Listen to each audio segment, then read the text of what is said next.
Eu sou a professora, né, Lidiane, tá? O meu sinal é LI, tá bom? Porque geralmente na Libras, quando a gente conhece uma pessoa, né, a gente tem que fazer o nome da tilologia, né, que a gente chama, que eu vou mostrar isso para vocês, e também apresentar um sinal.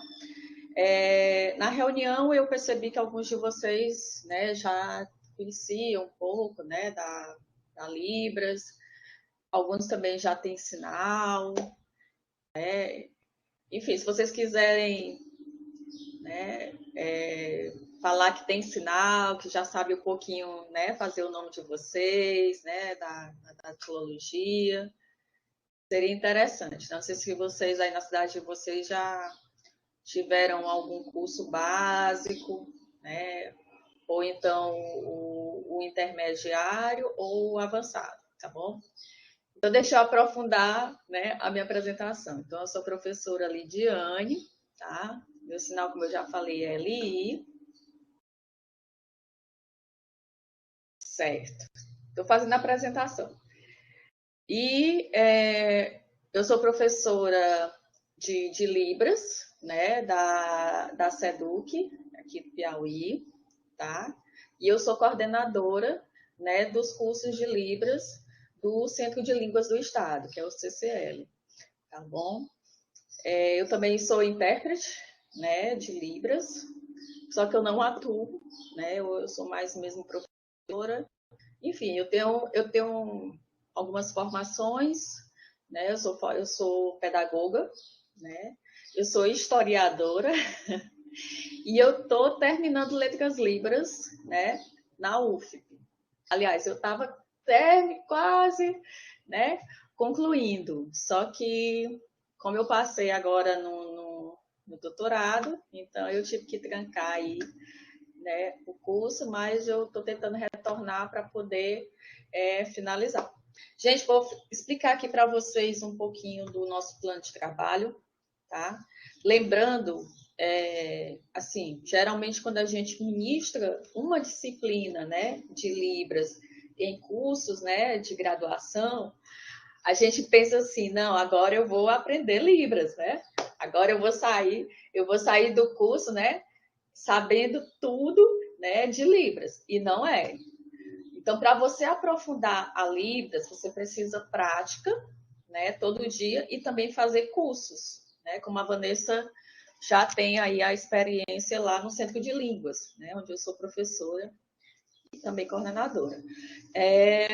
Então, aqui, né, nos cursos, isso é o sinal de curso, né, de graduação, a gente aprende um pouquinho de teoria e também um pouquinho de prática. Então, a gente vai tentando aí equilibrar, vai tentando dosar, né, esses dois momentos. Por quê? Porque a gente tem um plano de curso em que vocês, alunos, vocês têm que conhecer um pouco do que é a língua brasileira de sinais, assim como vocês também têm que conhecer um pouco da prática, né? Por exemplo, vocês são professores em formação, né? Ou então deve estar na segunda graduação, enfim. Então, quando vocês encontram, né, um aluno surdo dentro da escola, né, aí vocês ficam assim, como é que a gente faz, né, para ter esse primeiro contato? Então, é interessante que a gente compreenda a teoria e depois, né, também a questão da prática, tá bom? E aqui, o nosso está dividido em 3 unidades, aí eu preferi iniciar aqui pelo plano de trabalho, tá bom?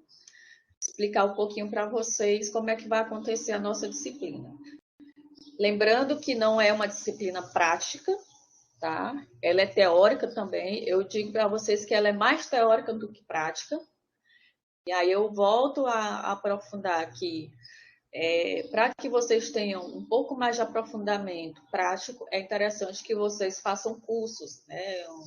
Enfim, no Centro de Línguas, que a gente sempre abre semestralmente, né? 6 em 6 meses a gente está oferecendo curso, no CAIS também, que é o Centro de Atendimento ao Surdo, eu não sei aí na cidade de vocês. Enfim, existem agora, hoje, como a Libras está em visibilidade, né, existem muitos cursos aí à distância que pode também ser feito para a questão do aprofundamento da prática, né? Ok. Então, vamos aqui. Então, a gente tem aí 3 unidades, né? 3 unidades em que a gente vai dividir a primeira, né? Em que a gente vai conhecer a língua brasileira de sinais, ou seja, língua, né? Libras, na verdade. Que língua é essa? Tá? Então, a gente tem essa primeira unidade, tá? Que a gente vai conhecer um pouco da teoria e a gente vai iniciar falando sobre os mitos, né? Essa questão de dos mitos, deixa eu lembrar aqui o sinal de mitos, né? Isso, que existe sobre a língua de sinais. E eu deixei um livrozinho que a gente vai explorar, que é da Audrey Gessé, que é um livrozinho muito didático, pequenininho, né, que ela explora os vários mitos e as várias verdades sobre as línguas de sinais, né, a obra dela, Libras, que língua é essa? E a gente vai tentar entender por que Libras a gente não chama linguagem, e sim língua, por que na Libras a gente não chama o surdo de surdo-mudo, e sim somente surdo, enfim, né, a gente vai tentar conhecer um pouco dessa perspectiva. E depois a gente vai tentar compreender a questão da fonologia e morfologia da Libras. E aí a gente vai tentar treinar, praticar um pouquinho aqui o alfabeto manual, a questão dos parâmetros, né? Conhecer os parâmetros, que é um pouquinho importante, a questão da datilologia, enfim. Né? Deixa eu botar aqui. Ok. Tá? Certo. E aí, dentro dessa perspectiva, né, quando a gente começa a conhecer os aspectos fonológicos, morfológicos da Libras, a gente passa também a compreender, né, um pouco da cultura surda desses sujeitos, né? E aqui eu trago para vocês também, além do fórum, né, que discute essa questão do porquê das expressões faciais ou corporais elas assumem um papel importante no processo de comunicação em Libras, o que Libras é língua, por que ela é universal e qual a importância que se tem nos dias atuais em aprender a conhecer a Libras. Né? E aí vocês vão demonstrar um pouquinho, tá bom? E dentro desse outro conteúdo que a gente vai estudar, o alfabeto manual, os parâmetros, enfim, a questão da datilologia, a gente vai tentar conhecer um pouquinho da cultura surda, é que eu lanço a proposta de um grande desafio para vocês nessa disciplina, né? Alguns vão ter dificuldade, ou acredito que outros não, tá bom? Que é gravar um vídeo aí no máximo de 3 minutos, tá? Que pode ser uma música em Libras, uma poesia, uma fábula, uma história, né? Depois eu posso estar colocando alguns exemplos de vídeos para vocês, né? Mas aqui também já tem um link de alguns vídeos, e aí ao longo da minha explicação eu vou também apresentando para vocês um aprofundamento, né, desses vídeos, tá bom? Não, apresentação pessoal não. Ela tem que ser exclusivamente voltada para a cultura surda. E o que seria a cultura surda, né? A questão da cultura surda. O que é? É justamente você adaptar, né, histórias ou fábulas ou então músicas, né, dentro da perspectiva da Libras, né? Então, isso é cultura surda, é você trazer uma adaptação do que já existe no português, né, ou nas línguas orais, e tentar adaptar para as línguas de sinais, tá bom? Ou para Libras, no caso, ok? E aí vocês vão ver exemplos de músicas em Libras, de fábulas, né? Fábulas, de histórias, enfim, uma infinidade, eita, acabou aqui, né? De perspectivas para que vocês possam ter uma ideia, né, de como é que vocês vão fazer e apresentar, tá bom? Aí a minha sugestão para os tutores, que eu vou ainda conversar com eles, é justamente de vocês postarem, gravarem o vídeo, ou tentarem dar um jeito de mandar para a plataforma, para o Cigal, ou então colocar o linkzinho, né, inserir no YouTube, eu não sei se você já tem essa prática, Porque às vezes, quando a gente faz, que o vídeo fica muito grande, né, e os tutores não têm como receber, então eu oriento para que para quem já tem conhecimento do YouTube, grave o videozinho, quem tiver um canalzinho lá no YouTube, é só, né, jogar lá para o YouTube e aí mandar só o linkzinho o professor, né, no caso aí o tutor, tá bom? Vocês tendo o WhatsApp do tutor de vocês, vocês podem estar combinando aí com eles, né? Combina aí com o professor, com o tutor.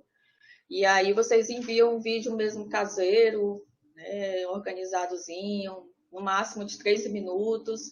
Se for uma música, por exemplo, vocês podem pegar uma estrofe e um refrão e sinalizar ali, né, só para eles verem, né, se realmente a sinalização de vocês está adequada para dar uma boa nota, né? Eu não sei, se bem que eu não sei se todos os tutores eles têm esse conhecimento de Libras, mas eles também vão aprendendo, a gente vai aprendendo junto, é assim mesmo, né? Como é uma coisa nova, muita gente acha que não tem habilidade quando pensa que não, né? Como eu sou professora da UEMA, substituta, né? E eu ministro disciplina de Libras lá, no Maranhão, e as alunas me surpreenderam, né, do curso de pedagogia. Eu disse assim, minha gente, vocês vão ter muita dificuldade. Não, professora, não se preocupe, não. Quando elas me mandaram os vídeos, eu fiquei impressionada com, né, a questão da edição dos vídeos que elas fizeram. Elas usaram alguns aplicativos, como o KineMaster, como o InShot, como, deixa eu ver qual outro.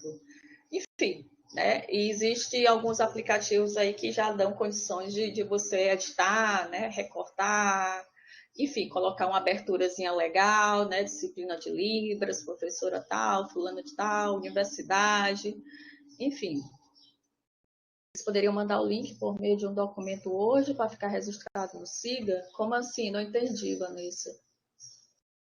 Essa é a tua pergunta. O link de quê? Enfim, né? Então, existem alguns aplicativos para poder melhorar essa questão da edição, né? Ou então, se vocês tiverem muita dificuldade, pode ser um videozinho simples, né? E aí a gente tem que também ver essa questão da... Eu vou aprofundar com o andamento das explicações. Né? Postar o vídeo. Não, você pode enviar somente o link, né? E aí pode enviar também o vídeo, gravar, né? O videozinho. E aí enviar para o professor, para o tutor no WhatsApp dele, né? E vocês vão combinar, né? Como é que vocês vão fazer. Ou então envia só o linkzinho, se você tiver já, né, aquela experiência de postar, né, vídeos no YouTube, enfim. Isso. Não, você só pode mandar o linkzinho mesmo para o tutor, ou então para a plataforma, né? Pode ser também. Aí você combina com o tutor como é que vai ser feito o envio dessa atividade, tá bom? Avaliativa, certo? Pode sim. Botar no documento, isso, Vanessa, agora entendi, ok. Uhum. Vamos para frente. Então, nossa segunda unidade, ela é, né, conhecendo um pouco o sujeito surdo, né? Então, a gente vai tentar conhecer esse sujeito surdo como, né? Então, a gente vai tentar ver a questão do que é a deficiência auditiva, que a gente tem que saber que existe diferença entre deficientes auditivos e pessoas surdas, tá? A gente também tem que ver essa perspectiva, compreender essa perspectiva da deficiência auditiva quanto ao tipo, quanto ao grau, né? E quanto também a questão da forma como ele adquire, né, a surdez, se ele adquiriu a surdez logo após logo após o seu nascimento, ou se ao longo da vida ele foi adquirindo a surdez, enfim, né? Então a gente vai tentar compreender essa perspectiva aí do sujeito surdo dentro desses aspectos. E aí a gente também vai tentar trazer um pouquinho de vocabulário de Libras, né? Como vocês vão ser professores, ou já são professores, então é interessante, né? Interessante que vocês conheçam aí, né? Alguns sinais relacionados aí à questão de escola, né? Como também a questão aí do ambiente escolar, a questão das disciplinas, a questão de números. Então, tudo isso a gente vai tentar praticar um pouquinho aqui para vocês, tá? E aí, dentro dessa unidade, a gente traz um segundo fórum, né, que é o Conhecendo e Identificando Aluno Surdo, em que a gente vai tentar tratar aí, né, dessas diferenças, né, o que é um deficiente auditivo, né, e o que é uma pessoa surda.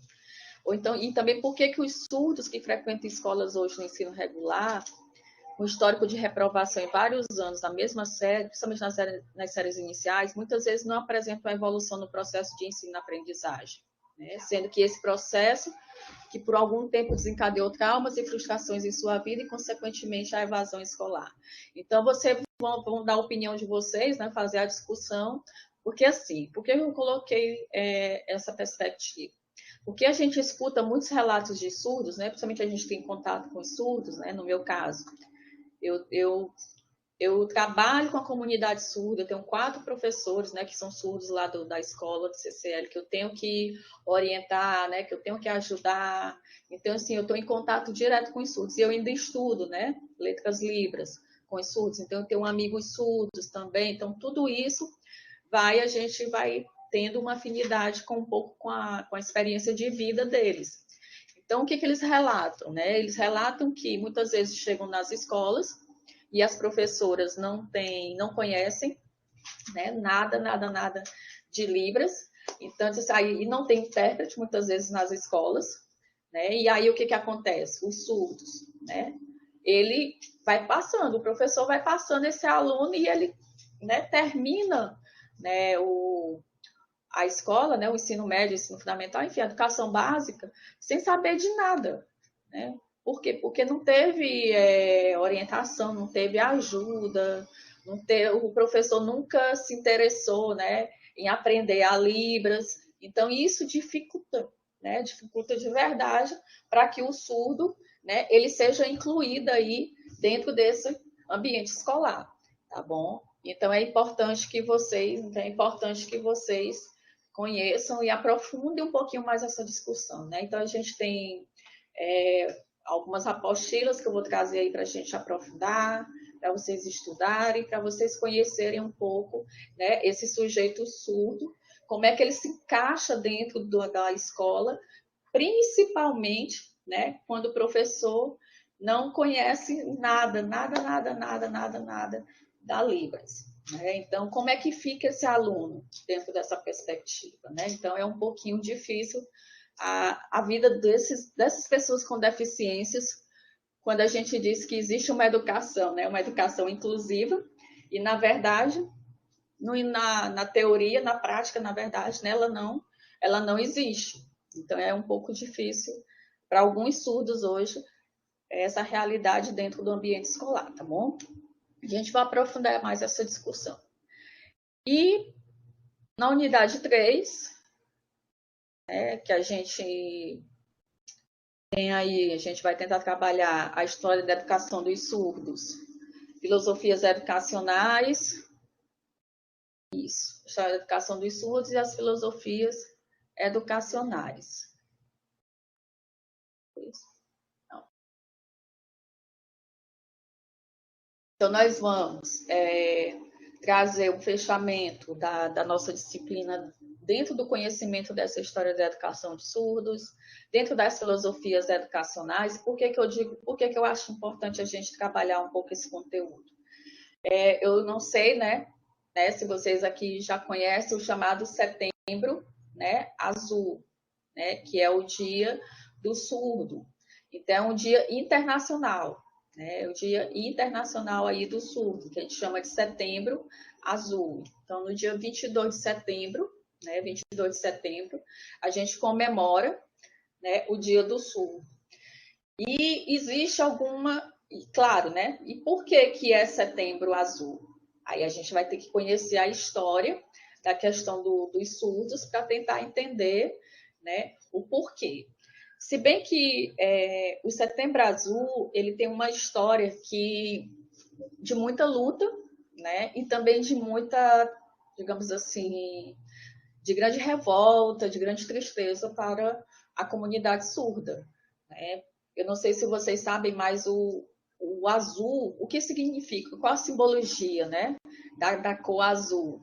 né, para o Dia do Surdo, é justamente para mostrar as lutas dessas pessoas com deficiência auditiva e os surdos que foram exterminados durante a Segunda Guerra Mundial pelos nazistas, né? Ou seja, os nazistas, para identificar os deficientes, as pessoas com deficiência durante a Segunda Guerra, né, principalmente judeus que tinham deficiência, eles simbolizavam no braço deles, né, na roupa deles, uma cozinha azul, né, uma fitinha azul. Por isso que hoje a gente não usa mais aquelas fitinhas, não sei se vocês conhecem, né, aquelas fitinhas que a gente bota aqui com um grampozinho, né? Hoje a gente não usa mais. Por quê? Porque a gente já aprofundou um pouco do conhecimento histórico, né, e também cultural em relação a isso. E o que a gente usa hoje? A gente usa a hashtag, né? Setembro Azul, justamente para demonstrar que aquela fitinha ali eram as fitas que os nazistas usavam para poder identificar as pessoas surdas durante a Segunda Guerra Mundial e, consequentemente, essas pessoas eram serem exterminadas, né, do convívio dos nazistas, porque elas não iam servir para nada. Então, a gente, né, tem uns resquícios históricos de que pessoas com deficiência, de que pessoas surdas, elas eram totalmente excluídas da sociedade, né, viviam à margem, ou então eram exterminadas em alguns locais do mundo pelo fato deles não saberem falar, tá bom? E aí nós vamos aprofundar um pouquinho isso. Com relação às filosofias educacionais, né, fazendo aqui em relação às filosofias educacionais, a gente vai ver aí 3 perspectivas, né, de filosofias educacionais, em que a gente vai ter, primeiro, o oralismo, depois, né, a questão da comunicação total, e terceiro, né, o chamado bilinguismo. E aí a gente vai ver que tipo de perspectiva de filosofia educacional esses surdos eles se encaixam. Tem surdos que só oralizam. Por isso que a gente não pode dizer que surdo não fala, por isso que a gente pode dizer que surdo é mudo, entendeu? Porque tem surdos que você conversa e você nem percebe que ele é surdo, porque ele só oraliza, né, perfeitamente. E não aceita a língua de sinais. Olá, bom dia, Ednilza, tutora, né? Ah, os tutores também estão assistindo a aula. Tá legal, tô ligada.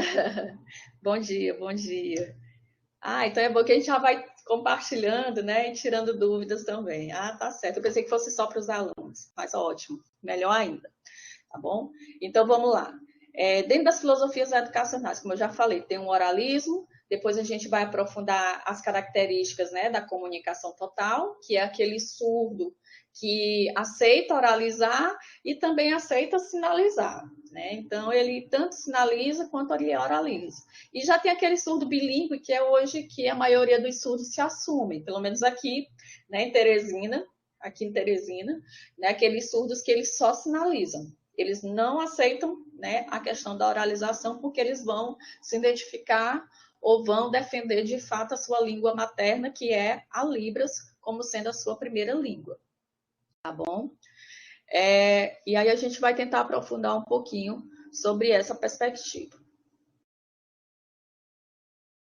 E para esses conteúdos que nós vamos aprofundar, né, vocês têm a apostila de apoio, né, que é a apostila 3, e aí vocês vão realizar uma atividade simples de 2 filmes maravilhosos que eu adoro, né? Eu gosto muito de filmes, né, nessa perspectiva da surdez, da questão da aquisição da língua, enfim. Então, tem 2 filmes maravilhosos que eu estou deixando aqui para vocês assistirem, que é Black, que conta a história de uma menina surda cega, inclusive, né, a Annie Kepler, que ela é uma das referências, né, e é um filme que foi baseado na vida real da Annie Kepler, que é uma moça que nasceu cega e surda, né, e ela teve que desenvolver a questão da Libras tátil, né, que é do toque, para poder se formar, para poder se tornar uma grande referência na área da língua de sinais e também da cegueira no mundo inteiro, tá bom? É um filme maravilhoso. E também tem um outro filme que é O Seu Nome é Jonas, que é uma criança que a mãe não sabe lidar com a surdez dessa criança, e aí ela tenta, né, implantar o oralismo, as filosofias educacionais que a gente vai aprofundar. E depois é que ela conhece uma escola que é só língua de sinais, né, para surdos, apropriada para surdos, aí a criança vai se desenvolvendo. Então, nessa perspectiva, né, eu deixo uma atividade muito simples para vocês, que é fazer aí um comparativo, né, uma análise dos dois personagens em relação à sua aquisição da língua. Ou seja, como é que a atriz, né, que representa Annie Kepler, no filme Black, né, a protagonista, ela vai adquirindo a língua de sinais, e como é que o Jonas, né, o menino do outro filme, ele passa a adquirir a língua de sinais. E aqui eu já deixo também né, o link, um filme legendado, uma sinopsinha, ou seja, um resumo, tudo direitinho para vocês irem observando, né, essa questão da aquisição da língua. Não é só dizer, gente, quando a gente pede uma atividade, né, de análise comparativa, não é só dizer assim, a criança era surdo, a criança nasceu surdo-cega e aí conheceu, não sei o quê, e desenvolveu a língua a partir disso e disso. Não, eu quero que vocês realmente façam uma análise comparativa com uma base crítica, né, crítica e descritiva. Não sei se vocês estão entendendo o que eu estou falando, né? Mas é interessante que vocês tragam uma perspectiva descritiva, analítica e também crítica, para poder comparar, tá bom? Ou seja, porque são dois personagens em que a gente percebe duas realidades de mundo diferentes, né? Dois momentos totalmente diferentes, duas vivências diferentes, né? Duas perspectivas de olhar o mundo de forma diferenciada. Então, é uma análise comparativa que rende muita coisa, né, para a gente poder ter essa visão mais ampla de como é que se dá a aquisição da língua de sinais, né, por cada um desses personagens, né? Por exemplo, o menino Jonas, em que condições ele cresce, né, para que a família, a princípio, né, perceba que ele precisa da língua de sinais para se desenvolver. E a personagem da menina no filme Black, em que perspectiva, em que vivências, em que realidade ela vai crescendo e os pais vão percebendo que ela precisa, né, ter contato com uma língua diferenciada, com uma cultura diferenciada para poder se desenvolver, né, para poder sair da escuridão. Porque são duas personagens com vivências diferentes, então é interessante apontar isso. Tá bom? Essas vivências, essa realidade que eles vivem, que são duas realidades diferentes, e a partir daí como é que eles vão adquirindo a língua de sinais, tá? Alguma dúvida, alguma pergunta, alguma colocação, alguma coisa que vocês queiram colocar, perguntar? Eu sei que em relação ao vídeo, né, a apresentação vai sair muita coisa, né? Mas, enfim. A Vanessa já botou aqui uma sugestão de música, né, Vanessa, em Libras. Aos poucos vocês vão assistindo, vão...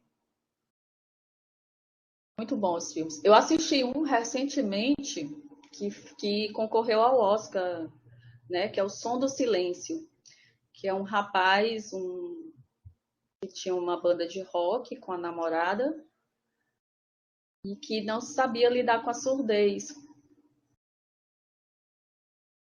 E aí ele, por conta disso, né, ele adquiriu a surdez, e para ele aceitar que estava surdo, é uma história interessante.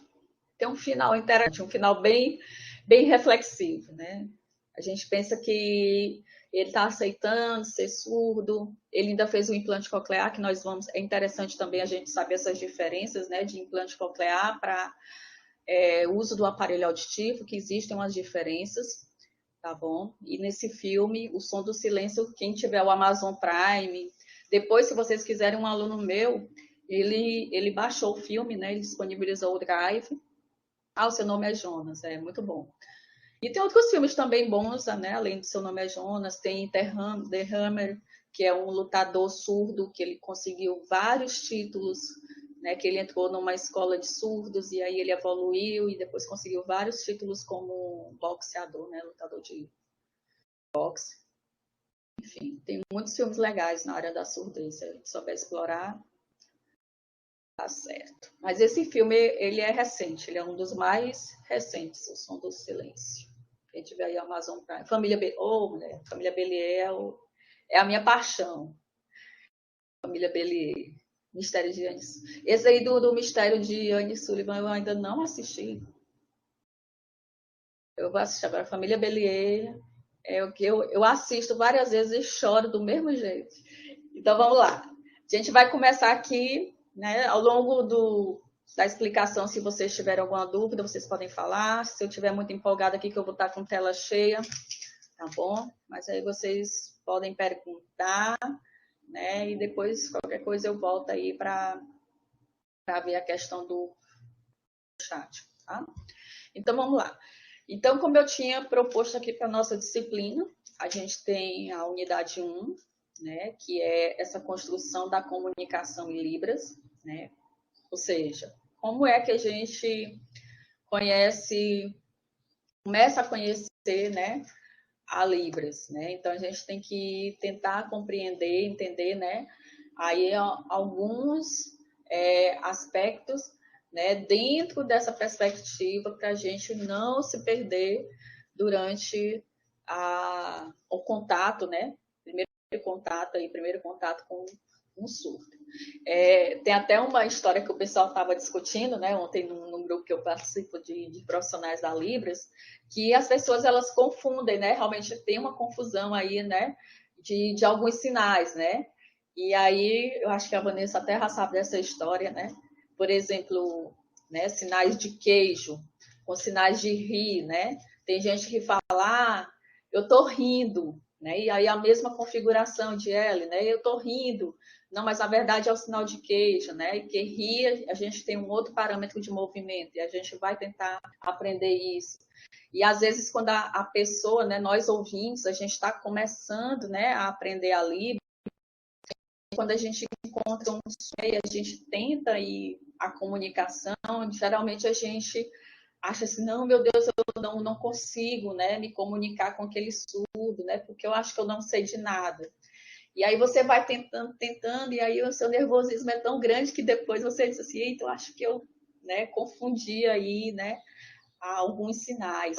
Por exemplo, né, o pessoal estava discutindo aí o sinal de água, né, com o sinal de... Não sei se eu posso falar em horário nobre. Não, besteira, né? Com o sinal do órgão sexual masculino, né?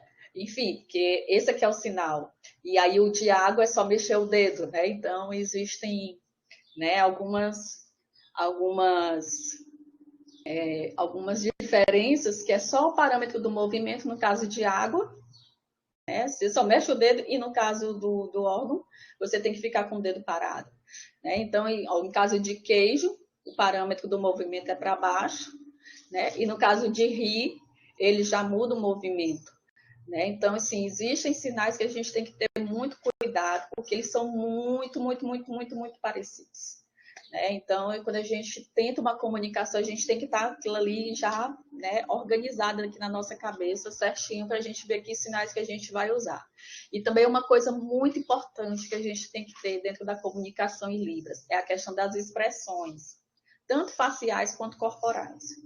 Gente, se por exemplo, né, eu aqui, quando eu converso com os surdos, né, eu reclamar deles, né, por exemplo, os professores, que às vezes eles entendem coisas totalmente diferentes, né? Então eu já fico com aquela expressão de cara fechada, né? Aí eles já chegam para mim assim assustados, né? Por quê? Porque eles percebem que a minha expressão tá diferente, não tá aquela expressão de que eu tô toda hora rindo para eles, entendeu?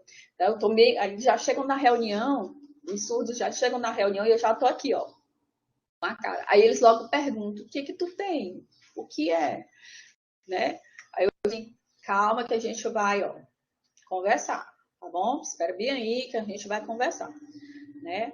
Assunto, ó, muito sério. Aí eles já ficam assim preocupados, sabe? Então já gera aquela preocupação. Então, a expressão, quando você lança expressão junto com os sinais, isso já dá um entendimento mais claro, melhor para os surdos. Né? Por isso que as expressões faciais, elas são tão importantes nesse processo, tanto faciais quanto corporais, entendeu? Então, assim, eu lembro de um dia, né, eu na UFP, aqui em Teresina, no curso de Letras Livres, eu apresentando seminário junto com os surdos, aí eu cheguei um pouquinho atrasada para o seminário, e aí o surdo, né, me chamando, bora, vai começar, não sei o quê. Aí eu disse assim, calma, e eu fiz a expressão de zangada, né? Espera bem aí, calma, bem, deixa eu ir no banheiro, né? Só um pouquinho aí. Aí ele passou o seminário inteiro assim, ó, olhando para mim, ó, com a cara fechada. Aí eu, né, relaxei, aí eu perguntei para ele o que era, né? Por que ele estava com a cara séria, zangado. Aí ele disse assim, tu que chega zangada, com raiva, não sei o quê. Então, assim, muitas vezes as nossas expressões, elas falam bem mais do que os sinais que a gente quer, né, colocar para os surdos. Então, é preciso ter muito cuidado mesmo, tá? Então, vamos aqui. Tá. Então, como eu tinha dito para vocês, né? A gente tem aí o livro da Aldo Gessé, não sei se vocês já tiveram contato com a obra, né, do Libras, que língua é essa? É uma obra muito simples, muito fácil, né, muito didática, que desmistifica muita coisa em torno das línguas de sinais. Ela não trabalha especificamente com a Libras, né, mas ela vai tentar trazer as línguas de sinais para diferenciar a questão dos mitos e desmistificar um pouco sobre essa língua.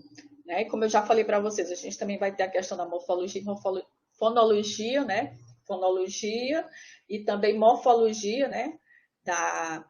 Morfologia, isso aqui é metodologia, morfologia da Libras, e também o alfabeto manual, aquele A, B, C, D da Xuxa, né? Que eu acho que vocês já devem ter escutado aí, né? Quando eram baixinhos, né? O A de amor, o B.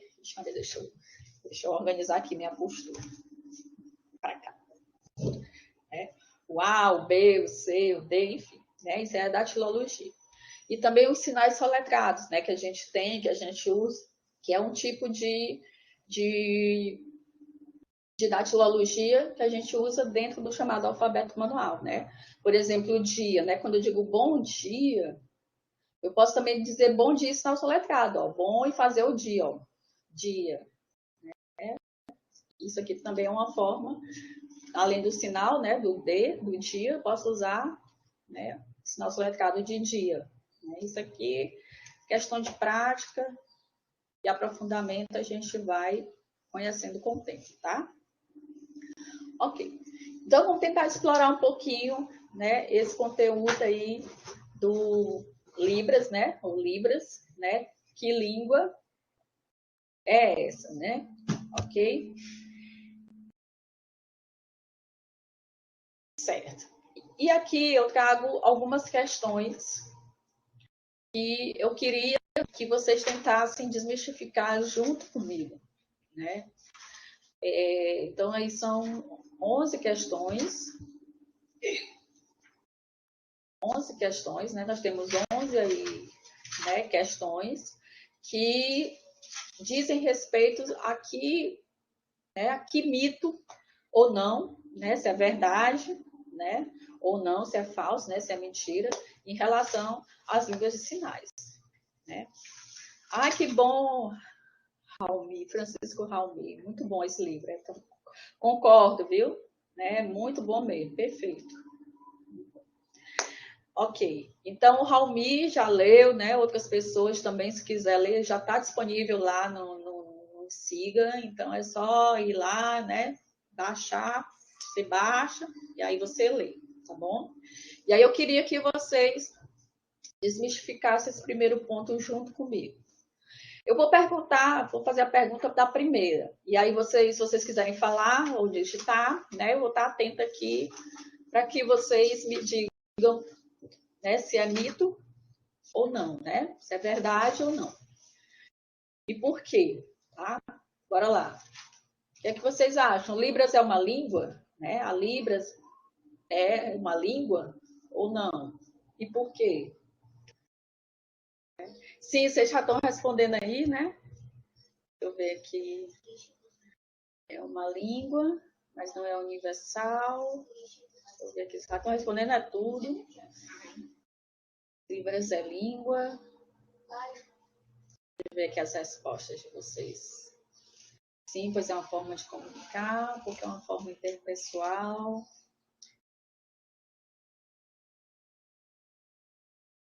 Talvez é possível se comunicar. Maria Vitória, sim, porque trata-se de uma comunicação. Libras é uma língua. Carmo, sim, porque foi utilizado para utilizar.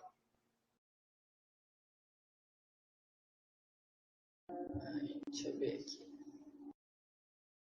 Ela não é universal, ela não é universal. Então, vocês já estão sabendo de muita coisa aqui, né? Coisa boa. Muita coisa aqui, coisa boa, né? Redundância. Já estão sabendo de muita coisa. Que bom. Não é universal. Não tem visto que ela é língua brasileira de sinais. Isso, muito bem, Matheus. Sim, é uma língua, porém não é universal. Sim, Libras é uma língua. Os surdos não costumam fazer leitura labial e o aparelho auditivo nos surdos causam ruídos. Isso, Isamara. Muito bem. Vamos aprofundar sobre isso já já. Uma língua, Isamara é uma língua mais não universal. Sim, pois através dela é possível estabelecer comunicação e interação, porém não é universal. Logo, cada lugar, isso, possui suas particularidades e sua própria língua de sinais. Ok. Olha, o Edivar já está falando aqui da lei da Libras. Ok. Né? Trata-se de uma segunda língua. Isso.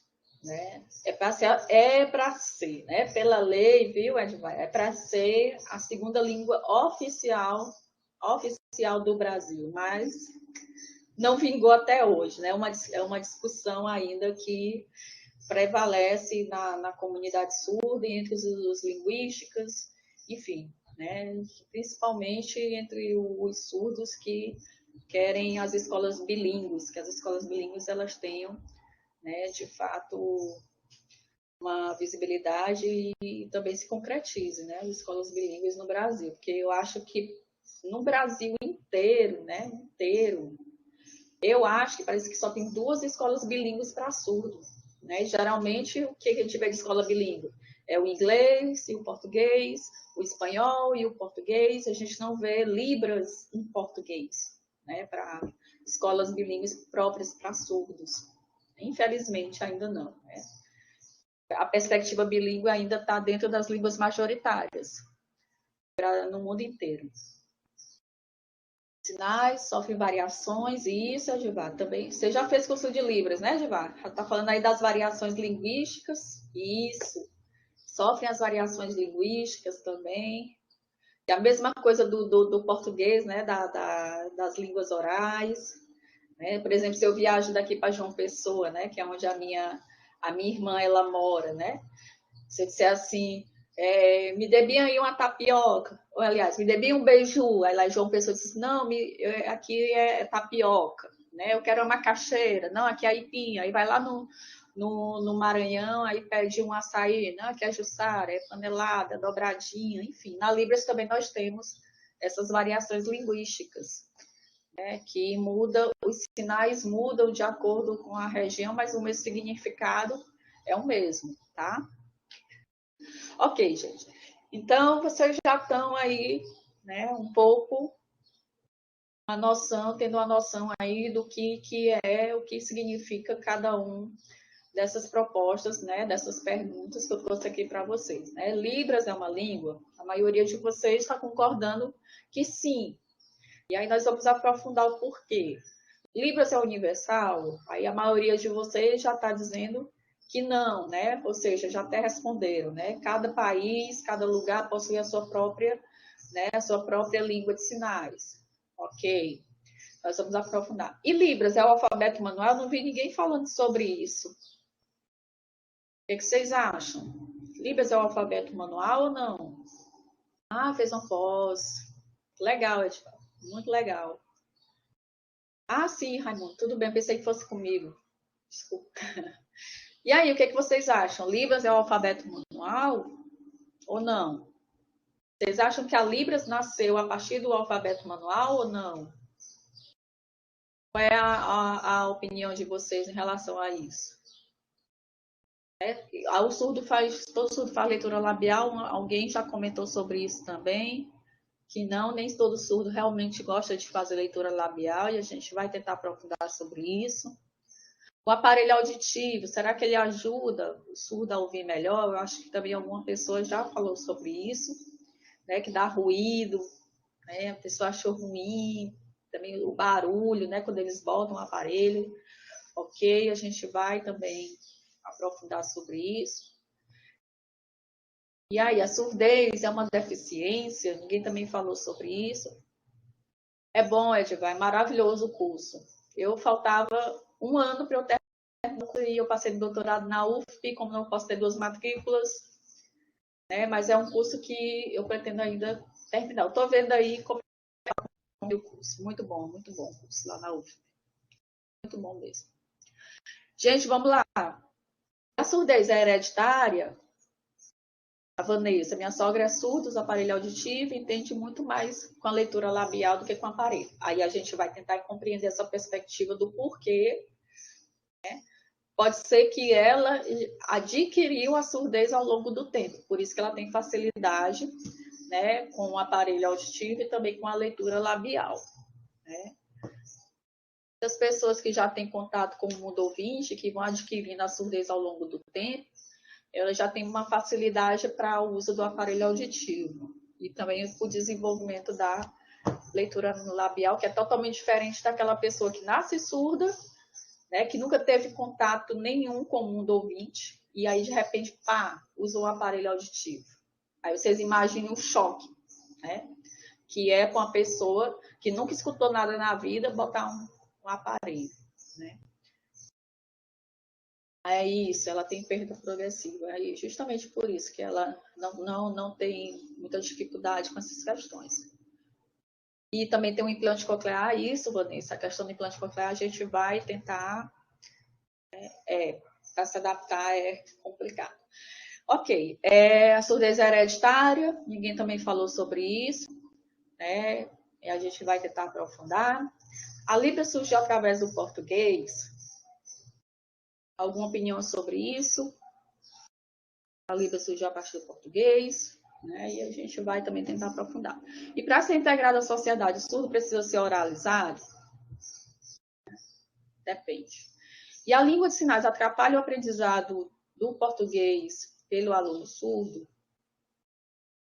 Ok, a gente também vai ver sobre isso. Como vocês, né, fizeram algumas colocações em relação às primeiras questões, então a gente vai tentar compreender e aprofundar um pouquinho sobre elas. A surdez é uma deficiência, né? E a pessoa ela pode nascer surda ou adquirir isso, Edivar, justamente. E ela não depende, né? A hereditariedade existe. Se você, por exemplo, existe, não sei se você conhece uma professora de Libras chamada Sueli Ramalho, né? E a família dela toda é de surdos, né? O pai, a mãe, os avós, os primos, os irmãos. Ela é irmã do Rimacegala, que inclusive os dois vieram aqui para Teresina, no Salipe, para dar uma palestra, né? E eles vieram de uma família de surdos, né? Então, a surdez, ela pode, sim, ser hereditária. A gente vai tentar aprofundar, né, sobre isso um pouquinho, tá? Vamos lá. A gente vai tentar olhar a perspectiva da autora e também a perspectiva de experiência, né, de vida, tanto de vocês quanto minha. A gente vai tentar fazer aqui um paralelo, né, uma comparação, tá bom? Então, a maioria de vocês concorda que Libras, né, é língua. Sim, Libras é língua. Por quê? Né? O que que é língua, né? É língua, ó, sinal de língua, configuração de mão em L, língua, e linguagem é as duas mãos iguais em L, aqui. As duas mãos iguais em L, ó, o mesmo movimento. Ô, Vanessa, não vai não, fica aqui. Bora lá. Então, vocês concordam que Libras é a língua. E por quê? Né, língua. Justamente porque tem gramática própria, ou seja, ela possui a mesma estrutura gramatical que as línguas orais.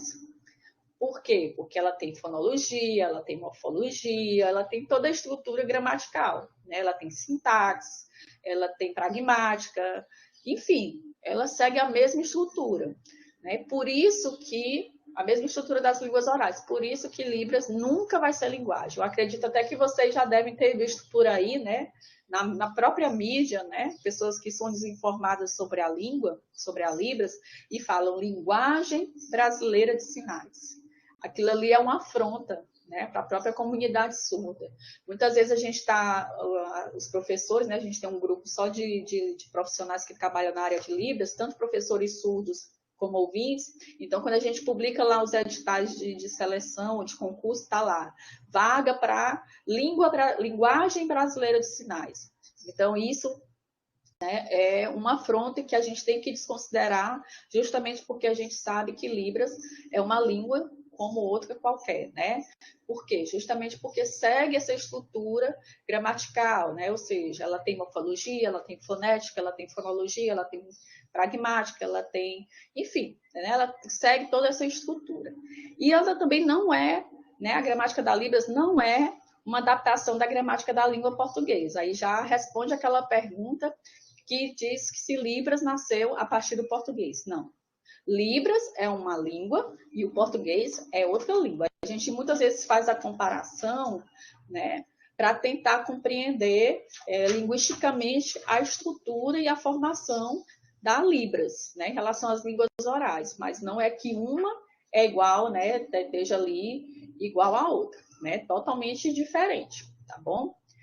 E Libras, ela é uma língua natural, ou seja, por ser uma língua materna dos surdos, ela é uma língua que surge naturalmente, né? E não é uma língua artificial, ela não é uma língua gestual. Então, a gente não pode dizer assim, os surdos fazem gestos, né? A Libras é gestos. Não, a gente não pode dizer isso, que a Libras é gestos, ou que a Libras, né, ela não se usa sinais, somente gestos, não. Por exemplo, vou trazer aqui uma vivência, uma experiência minha, né? Eu fui estudar na casa, né, na casa de um amigo meu surdo, e a mãe dele não sabe, né? Nada de Libras. Então, ela se comunica como? Com o surdo. É só ele de surdo. Geralmente é o único surdo na família. Aí descarta essa questão da hereditariedade também, que é uma outra questão que a gente vai entrar. Então, ela se comunica por ele por gestos, né? Ou seja, quando eu cheguei lá, ele ficou morto de vergonha, né? Ela, ei, ela gritava, né? Ei, chama tua amiga, ó, fazendo apontamentos. Isso são gestos. Pede para ela sentar aqui, ó, aqui nessa mesa, ó, já arrumei aqui, ó, vem. Isso são gestos. Porque se ela soubesse Libras, ela ia dizer assim, ei, vem cá, chama a tua amiga, ó, para ela sentar aqui, ó, na mesa, eu já organizei tudo direitinho para vocês estudarem. Viu como é diferente? Então, a gente não pode dizer que Libras, ela está aí associada à questão de gestos, tá bom? E aí não é utilizada pelos surdos do Brasil, né, como forma de comunicação visual e espacial. Então, é uma coisa que a gente chama atenção na hora da comunicação com o surdo, né? Você nunca deve tentar comunicação com o surdo ficando atrás dele, né, ou de lado. Enfim, de alguma forma você tem que ficar na frente dele, porque ele tem um campo visual que vai tentar, né, melhorar essa comunicação, principalmente com o ouvinte, quando ele não sabe a língua de sinais, tá? Então, a gente não deve nunca tentar, ei, vem cá, e o surdo ali, ó. Eu vejo muito aqui nos supermercados, aqui em Teresina, né? Não sei se vocês já encontraram os surdos aí nos supermercados, né? Mas geralmente tem os deficientes, né? Trabalhando, e aí tem surdos. Eu lembro que uma vez eu estava, né, lá no atacadão, e aí a mulher gritando, rapaz, quanto é isso aqui, ó? Quanto é o preço disso aqui? Quanto é aí? E ela desesperada. Aí ela começou a reclamar, né? Reclamando. Meu Deus, esse homem, vai a hora que eu chamo ele, ele não escuta, não sei o quê. Aí eu toquei no ombro dele, aí eu perguntei, você é surdo? Aí ele, né, já soltou um sorriso, porque essas pessoas muitas vezes são privadas da língua. Trabalham nesses locais e muitas vezes ninguém sabe a língua deles. É principalmente as pessoas que estão ali comprando, né? Que estão comprando, que estão fazendo suas compras. E aí eu toquei no ombro dele, tu é surdo? Ele, né, assim, é porque aquela moça ou aquela mulher ali, ela está perguntando o valor, quanto é, né, daquela ali, quanto é. Aí ele foi lá olhar, mostrei para ele e disse assim, peraí que eu vou perguntar. Aí a mulher ficou assim, ó, com a cara assim, meio assustada, né? Meu Deus, eu não sabia que ele era surdo. Eu disse, ele é surdo. Muitas dessas pessoas que trabalham, eles têm vagas, né, para deficientes. Justamente. Nunca vire as costas para o surdo quando ele estiver falando. Justamente. Se ele estiver ali sinalizando, todo empolgado, tentando comunicação, e você, vira as costas, aí ele diz assim, meu Deus, aí é um desprezo. Né? Então, não pode. Tem que ter uma consciência, né? Tem que saber a forma correta de comunicação com essas pessoas. Ok, vamos para frente. A Libras é universal? Muitos de vocês também, né, já responderam que não. Ok. Né? E por quê? A Libras ela não é universal. Justamente porque, como a própria autora coloca, né, ela não funciona como um decalque ou rótulo, né, que possa ser colado e utilizado por todos os surdos de todas as sociedades de maneira uniforme, sem influências de uso. Né? Então, a gente já tem que entender por que a Libras ela não é universal, justamente porque cada país, né, resumindo, né, cada país, né, ele possui a sua própria língua de sinais. Né? Por exemplo, eu tenho bem aqui, aliás, voltando aqui, né? Por exemplo, nos Estados Unidos, que esse aqui é o sinal. Estados Unidos, qual é a língua de sinais de lá? É a chamada ASL, né? Vou botar aqui. ASL. É a língua de sinais americana. Então, se eu for viajar, né? Se eu viajar daqui para os Estados Unidos, né? Vocês que estão aí, né? Fazendo inglês, se vocês encontrarem surdos lá, vocês não vão se comunicar com eles por Libras, né? Por Libras. Não, vocês têm que aprender a língua de sinais de lá, americana, né?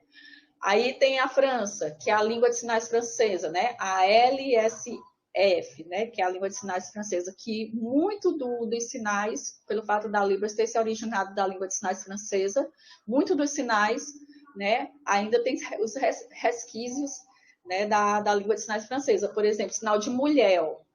O sinal de mulher é um sinal que é originário da língua de sinais francesa. Por quê? Porque veio um professor surdo francês para o Brasil desenvolver a língua de sinais. Aí, por conta disso, muitos sinais, aliás, alguns sinais já mudou muita coisa, né? Todo dia tem um sinal novo.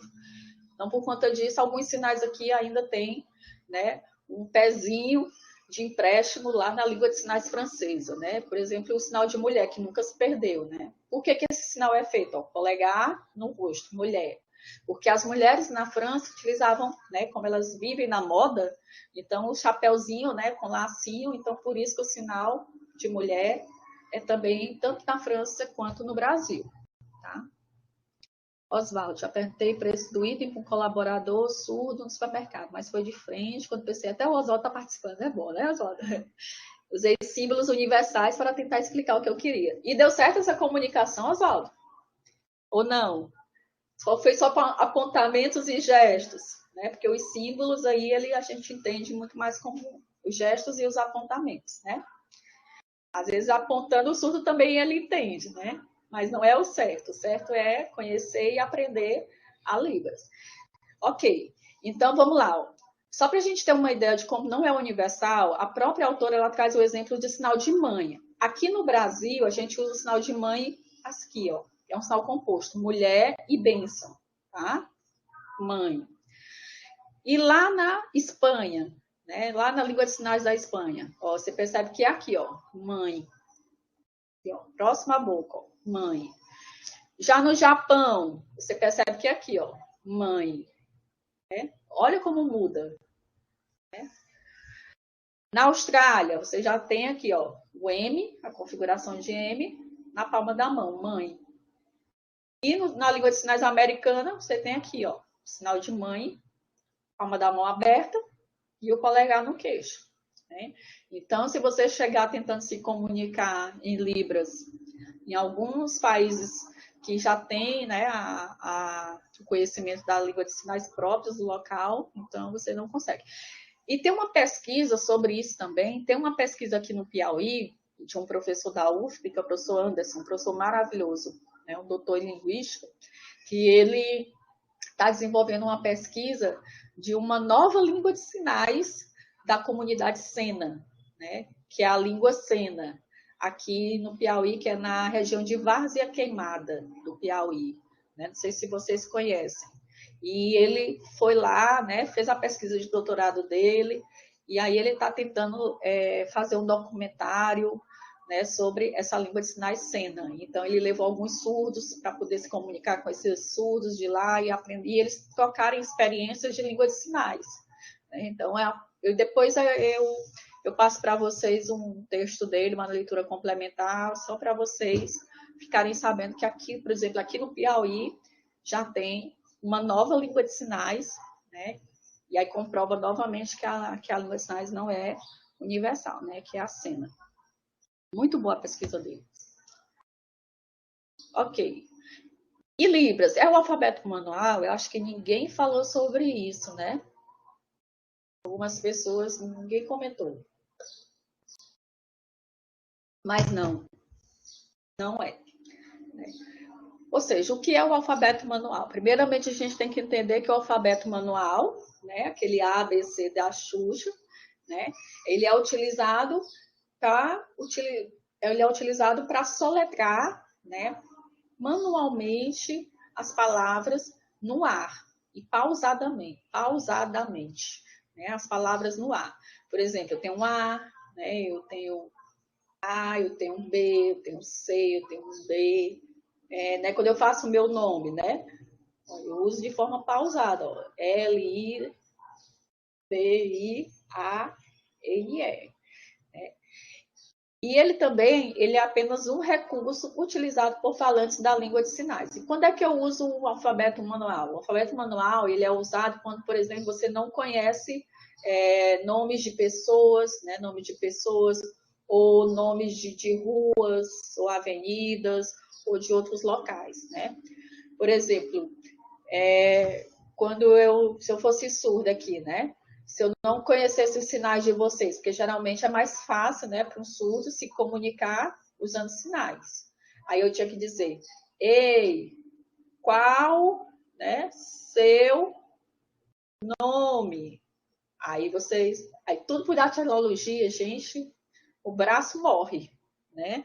Por isso que a gente não pode dizer que a Libras nasceu a partir do alfabeto manual. Na verdade, o alfabeto manual, a datilologia, ela é um recurso utilizado a mais quando não se conhece sinais de pessoas, ou de ruas, ou de locais, enfim, né? É um recurso, mas ela nunca vai substituir a Libras, né? Os sinais. Então, ela não é uma língua, e sim um código de representação em letras do alfabeto. E a gente lança, né, como eu já falei, a gente lança a mão do recurso do alfabeto manual para soletrar nomes próprios de pessoas, de lugares, quando a gente não conhece, né? Quando não é conhecido, ou seja, né? Geralmente são os surdos que criam, né, os sinais. Então, quando a gente não conhece, a gente pergunta, ei, o surdo, né? Ei, tu conhece essa palavra? Tu sabe, né, o sinal dessa palavra? Aí o surdo, não conheço, mas eu posso criar, né? Aí eles vão criar. Como um dia desse eu estava na reunião com os professores surdos, né? Aí eles diziam assim, vamos criar um drive, né? Aí eu fazia o nome, né? Drive. Então a gente coloca lá, né, nossos materiais para depois a gente poder compartilhar, né, com os outros, enfim. Aí alguém conhece aqui o sinal para drive, né? E eu toda hora fazendo datilologia, drive. Aí o surdo, sim, tem sinal, sim. Aí ele fez, né? O sinalzinho aqui. Drive, né? De drive. Então, é assim que a gente vai, no contato também com o surdo, que a gente vai, né, conhecendo e aprendendo outros sinais. Outra pergunta, né, que vocês também já colocaram. Eu estou indo na perspectiva da autora, né? Esse meu sim e não é aqui na perspectiva da autora, né? Do IGC. Mas aí a gente, nas experiências, a gente sabe que muitas coisas aqui, né, não condizem com a realidade. E aí, todo surdo faz leitura labial? A autora vai dizer que não. Né? Por quê? A gente sabe que leitura labial, ela é uma habilidade, né, que se desenvolve a partir de treinos. Por exemplo, né, quando a pessoa ela nasce surda, né, quando nasce surda. E aí, eu conheço, por exemplo, uma mãe, quando eu trabalhava na Faculdade Maurício de Nassau, aqui em Teresina, que eu ministrava lá a disciplina de Libras, né, em todos os cursos de licenciatura, né, graduação, pedagogia, história, por exemplo.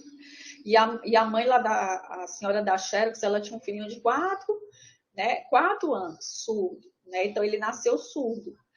Aí, minhas alunas falando, professora, a senhora já viu o filho da fulana? Ele é surdo, lá da Xerox. Eu disse, menina, eu nunca vi, né? Nunca vi. Aí fui lá, né? Conversar aí para conhecer a criança.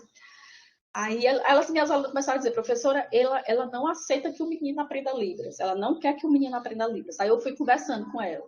Eu disse, mulher, tu tem um filho surdo? Ela disse, não tenho, professora. Eu disse, deixa eu conhecer ele. Aí eu disse, ele sabe Libras? Aí eu comecei, né, a me comunicar com a criança por Libras. Aí ela, professora, não, eu não quero que ele aprenda. Né, ele está no fonoaudiólogo, olha ela. Olha a percepção quando a gente tem uma criança, um filho surdo dentro da família. Os pais, né, a mãe e o pai, geralmente ela não conhece Libras, né? Então, todo pai, toda mãe, ele já fica atordoado quando, né, a criança ela nasce com uma deficiência, enfim. Né? Mas no caso dela, ela disse assim, professora, eu não quero que meu filho aprenda Libras, porque eu sei que a Libras, olha a concepção, né? Que eu fiquei calada, porque eu disse, não, é a posição dela como mãe. Porque a Libras vai deixar meu filho muito preguiçoso. Ele não vai tentar falar papai, mamãe. Então, por isso que ele está no Flávio Santos, né, fazendo a leitura labial, ele está na fono, ele está não sei aonde, ele está numa escola normal, onde a professora e todo mundo fala. Eu quero pelo menos que ele fale papai e mamãe. Aí eu disse assim, mulher. E a criança só, né, emitindo ruídos, né, sonzinhos, mas sem nenhuma, né, como é que eu digo? A gente não compreendia, né, sem nenhuma compreensão. E eu falando com o menino e o menino olhando para mim, né, só fazendo assim. Aí ele balbuciava algumas coisas e eu não compreendia nada. Aí eu disse assim, não, tá errado, né? Teu filho, ele pode sim fazer leitura labial, né? É bom porque tu tá oralizando o teu filho, mas não é o certo. O certo é que ele aprendesse Libras, né? Então, aí o que foi que eu fiz? Eu peguei ela, levei lá para a UFP, eu chamei ela, eu fui apresentar um seminário sobre essa questão de aquisição da linguagem, e eu convidei ela para tentar mudar a mentalidade dela, né? E ela os surdos que tem lá que só Libras, né? Só se comunicam por Libras. E ela ficou impressionada. Aí algumas pessoas ficaram com raiva dela, enfim, né? Foi uma polêmica, né? Não sei o que eu levei, mas enfim. Eu acho que hoje mudou a concepção dela porque a criança já está aprendendo Libras. Então, a leitura labial, ela muitas vezes ela tem essa concepção, né, que é imposta pelos próprios ouvintes. Né? Ou seja, a criança nasceu surda, vocês vão perceber isso nos filmes. Né? A criança nasce surda e aí já vai logo no fono, né? Aí vem a visão do médico, e aí vem a visão da escola, que não tem conhecimento nenhum, e enfim. Né? Então, o que seria a leitura labial? Seriam habilidades que precisam de treinos, né? Árduos, articulatórios, isso a gente consegue na fono, né? E que a criança, né, e aí a adulta, ele passa a fazer leitura labial. Por exemplo, a Sueli Ramalho, né, que é uma surda de uma família de surdos. Ela aqui no Salip, depois eu mostro para vocês a entrevista dela no Jô Soares, se vocês quiserem também já ver a entrevista dela no Jô Soares. Ela começa a entrevista inteira, né, ela começa a entrevista e vai, né, só oralizando com o Jô Soares. E foi a mesma forma que aconteceu aqui no Salip, aqui em Teresina. Né? Ela pegou o microfone e começou a falar. Né? Normal. E aí eu disse assim, meu Deus, ela é surda ou não é surda? Né? Ou seja, aí quando a gente fazia as perguntas, ela pedia para a gente ficar bem pertinho dela, né? E falasse devagar para ela tentar compreender as perguntas. Então, ela é uma surda que desde criança, né, tem esses treinos aí articulatórios e por conta disso ela desenvolve a leitura labial. Mas o surdo que é bilíngue, aí eu quero chamar a atenção de vocês. O surdo que é bilíngue, né, ele não aceita fazer leitura labial, só mesmo a sinalização em Libras.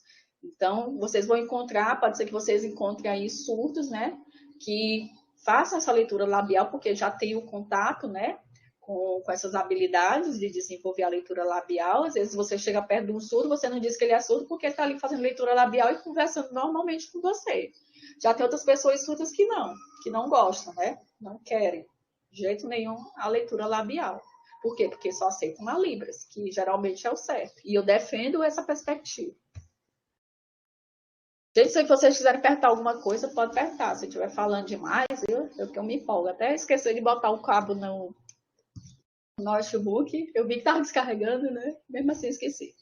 Ok. Outra pergunta que a autora questiona dentro da obra dela. É só o aparelho auditivo ajuda o surdo a ouvir melhor? Não. Né? E algumas pessoas já falaram, né? E depende. Na minha perspectiva, depende. Mas na perspectiva da autora, não. Né? É como a Vanessa até colocou aí a questão da sogra dela, né? Ou seja, ela usa aparelho auditivo, ela consegue fazer a leitura dela, porque ela é uma pessoa que foi adquirindo, né? Ela adquiriu a surdez, né, com o tempo. Então, geralmente, quem tem, como eu já havia falado, quem tem esse contato, né, esse contato com o mundo, né, de ouvinte, aí já não tem tanto prejuízo, né, já não é tão difícil fazer o uso do aparelho auditivo, né, ou desenvolver leitura labial, enfim. Né. Agora, imagine aquelas pessoas que nascem surdas, né, aí sim, né, é muito difícil. Eu, pelo menos, né, eu tenho relatos de amigos meus que vocês sabem que o SUS hoje dá, né? O SUS. Ele dá os aparelhos auditivos para os deficientes, né? Mas geralmente eles nem usam, né? Eu tive professores locais quando eu comecei a fazer meus cursos de Libras pelo estado, e aí ele estava lá com um aparelhozinho auditivo, né? Mas aí ele começava a dizer, quando ele botava, e ele já fazia aquela cara assim, né, de que dá um ruído e também o som, né, ele escuta tudo muito alto e tudo muito confuso. Aí ele dizia que dava muita dor de cabeça, aí disse assim, dor, né, na cabeça, então eu prefiro não usar. E aí o que eu acho ainda pior dentro dessa perspectiva é o implante coclear. Gente, a cirurgia de implante coclear, para mim, é uma mutilação do órgão. Vocês imaginam o que é o implante coclear, né? Você abre a cabeça da pessoa, faz um corte aqui próximo, né, a orelha, aí você enfia uns eletrodos e ali você tem que conectar com o cérebro, para o cérebro poder produzir, né, o som para você tentar interpretar. Menina, são fases e fases até você se adaptar, né, ao mundo ouvinte e também ao uso do implante coclear. Eu tenho um amigo meu que é implantado, algumas pessoas até falaram aí já, né, e são muito difíceis a adaptação para eles. Né? Ele com quase 40 anos, né, ele já tem os dois implantes coclear, e aí ele não fala nada. Ele se comunica com a gente normal por Libras. Agora, falar, ele não consegue. Aí eu fiquei pensando, meu Deus, por que, né, fazer uso do implante coclear? Se ele mesmo, né, nunca se adaptou, já com 40 anos, né, e aí um bom tempo ele já fez o implante coclear de um, depois foi para São Paulo, e fez o implante coclear do outro. É igual essa criança que era filha da dona da Xerox lá na faculdade. Com 4 anos, a criança já ia para o segundo implante coclear. E até aquele momento ela não tinha desenvolvido a fala, nem uma palavrinha, né, completa. Nem mamãe, nem papai. Então, por isso que eu vejo que, se vocês assistirem o filme O Som do Silêncio, que é um filme recente agora, né, que é desse cara dessa banda de rock que perdeu a audição por conta de uso de drogas, de uso de medicamentos, né, vocês vão ver que quando ele faz o implante coclear, ele não consegue se adaptar. Né? Aí ele conseguiu se adaptar à vivência dentro da comunidade surda. Né? E ele saiu achando que com o implante coclear ele ia ser a namorada ia aceitar ele de volta, a sociedade iria aceitar ele de volta, mas na minha perspectiva não muda, né? Não muda de forma alguma. Né? Então, o que seriam os aparelhos auditivos? Né? Ele é um amplificador, né? Serve para amplificar, aumentar, né, o som. e o que incomoda muitos os surdos, né? Por conta dos ruídos, da dor de cabeça, enfim. E no caso de surdez profunda, né, ou de nascença, o que se obtém ao fazer uso de aparelhos auditivos são apenas ruídos fortes e muito desagradáveis. Pessoas com grau moderado de surdez usam por já ter experiência sonora, né? Então é muito mais fácil uma pessoa que já tem experiência do mundo ouvido se adaptar ao uso dos aparelhos auditivos. Aí eu trouxe aqui duas imagens, né? Esse aqui é do aparelho auditivo e esse aqui é o do implante coclear, para vocês terem uma noção. Gente, alguma pergunta? Alguma dúvida? Não? A moça está no recreio? Está no recreio aí? Está no recreio? Só um minutinho, gente. Você está no recreio?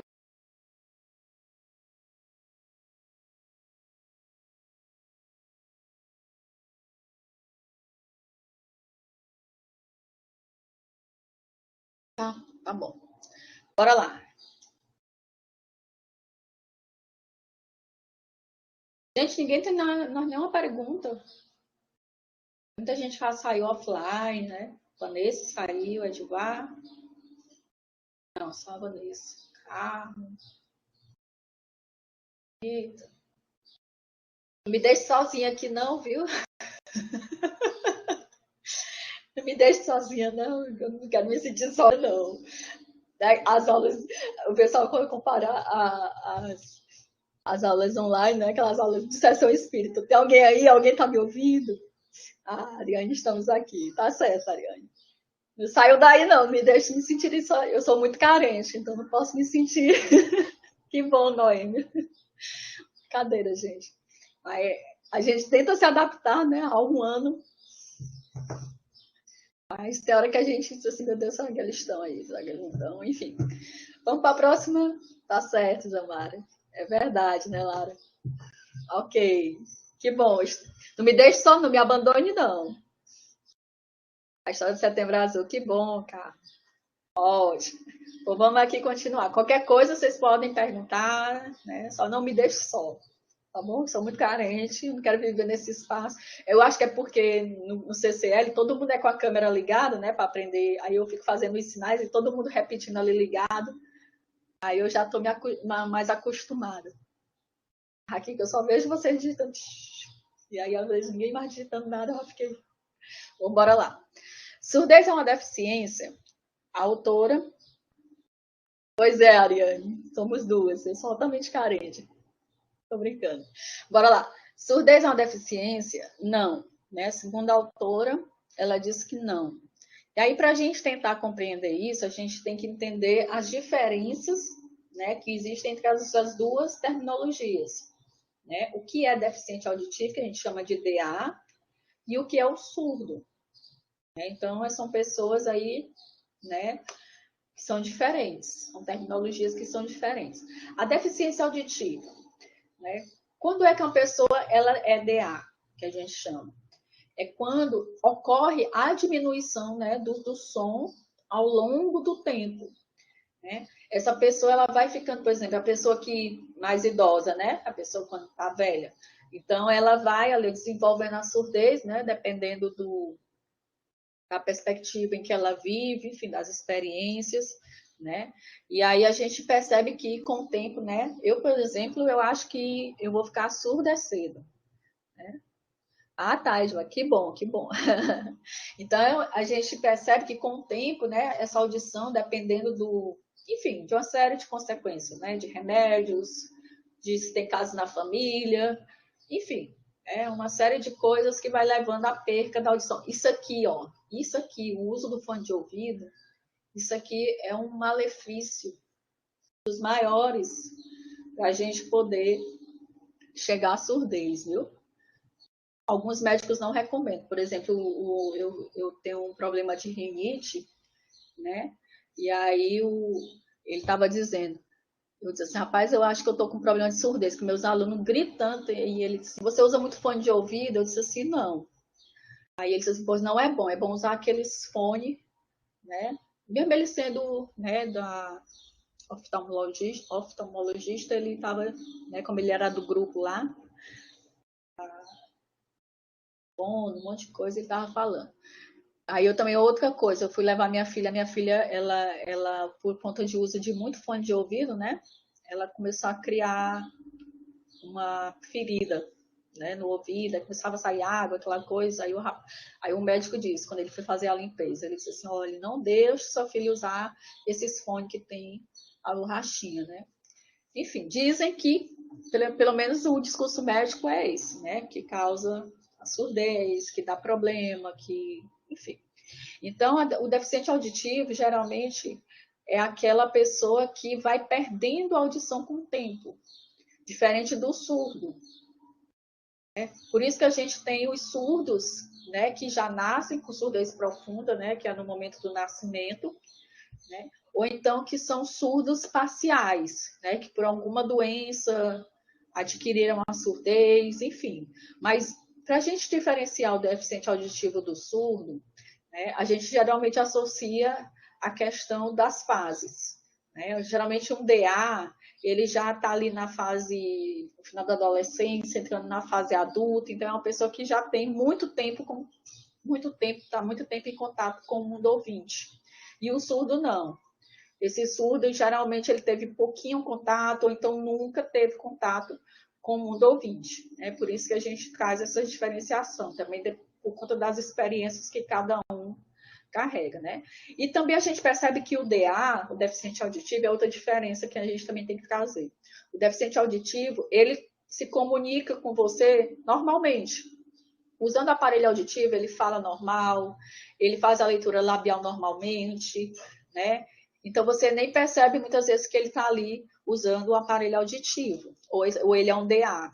Né? Eu tenho uma amiga que é DA, ela não usa o aparelho auditivo, ela faz só leitura labial e ela fala muito alto, e ela pede para a gente falar também um pouco mais alto, entendeu? Mas ela conversa normalmente, ela se comunica normalmente. Já o surdo, não.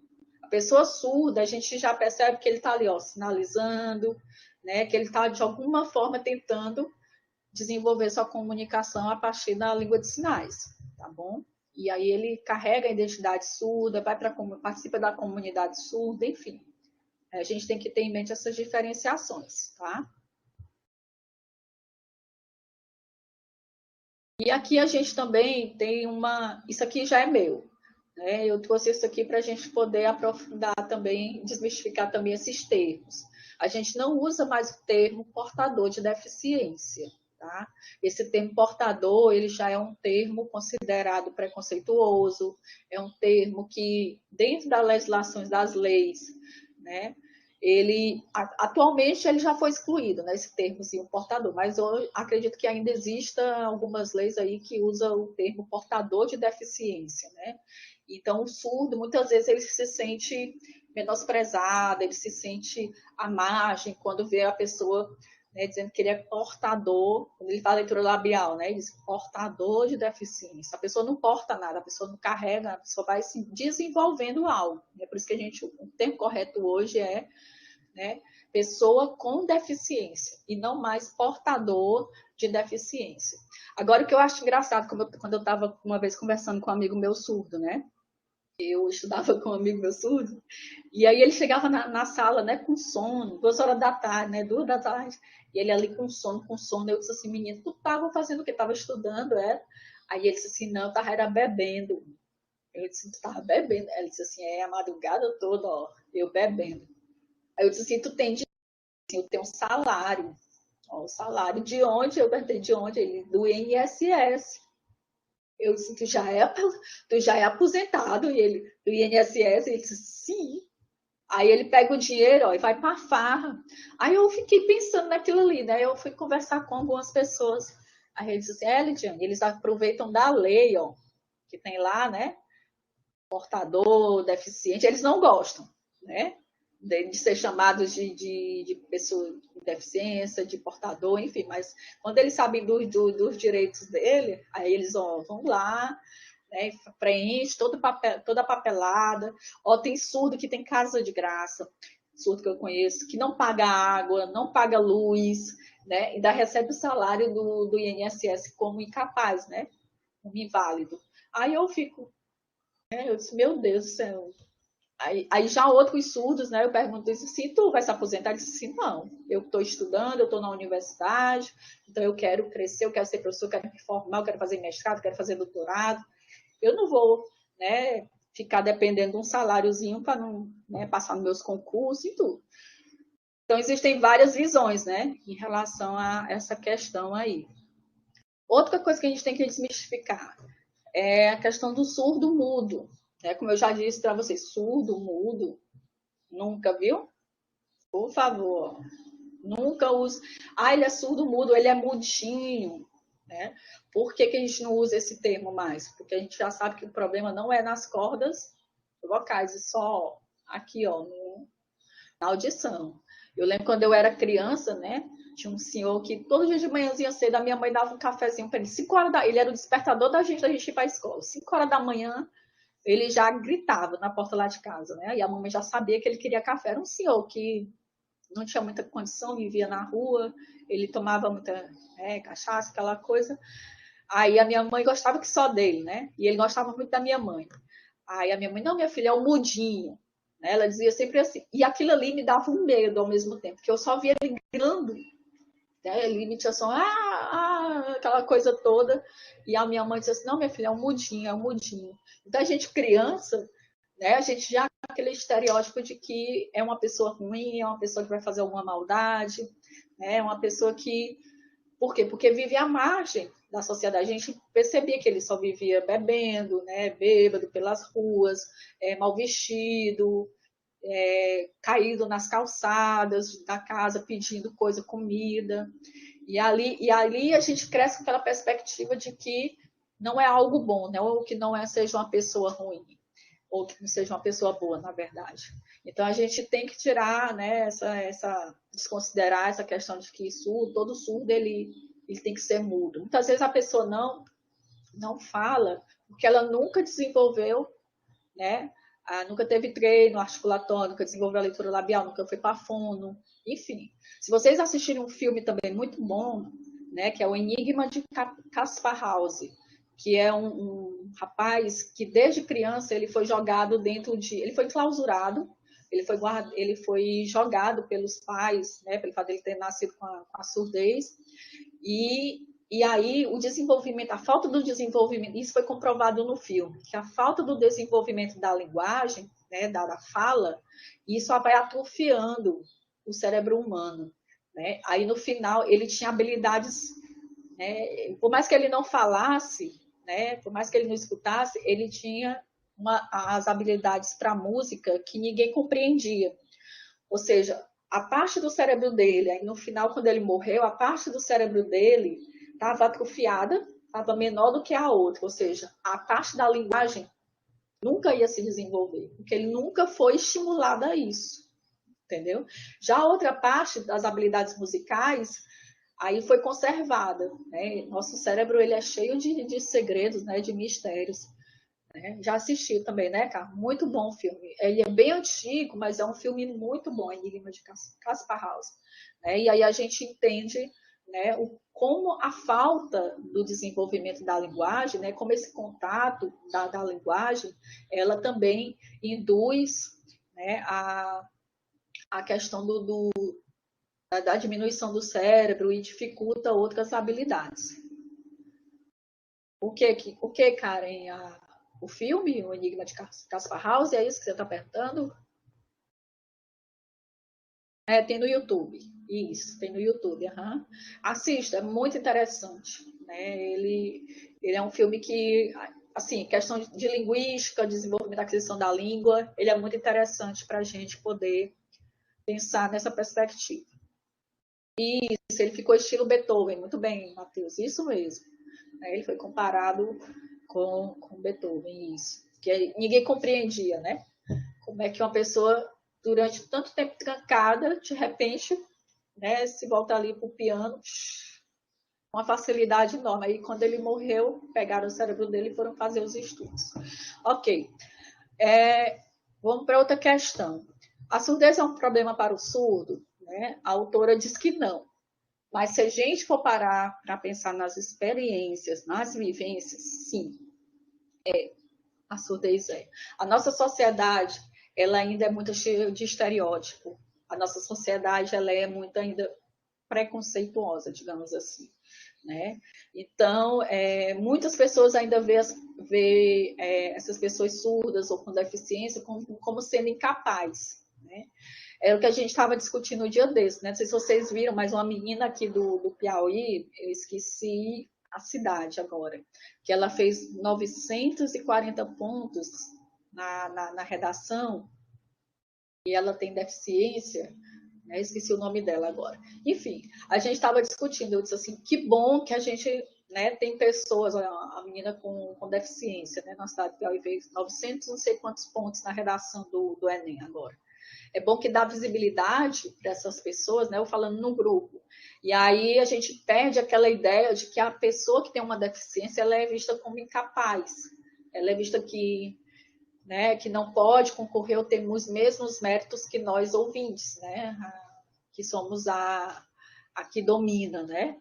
Uma maioria. Como somos nossa língua oral, como a gente não tem deficiência, né? A gente é considerado como sendo os majoritários. E aí também outra questão também que a gente estava discutindo no grupo é a questão dos editais, que não abre, quando não abre, por exemplo, para professor de Libras, muitas vezes não abrem vagas para deficientes, né? E aí os surdos deles ficam pé da vida, né? Porque eles dizem, poxa, por que um surdo também não pode concorrer normalmente, né, com o ouvinte? Sempre o privilégio é para os ouvintes, aí eles colocando no grupo, né, que sempre o privilégio dos editais é para os ouvintes e tudo. Então a gente percebe que a surdez é sim, né, um problema para o surdo, e isso, as oportunidades são bem menores. E aí nessa perspectiva a gente percebe sim que as oportunidades, né, elas são menores e a surdez ela acaba sendo um problema para o surdo. E isso acaba, né, desestimulando eles, acaba deixando eles, né, achando que nunca vão conseguir né, ter um privilégio dentro da sociedade.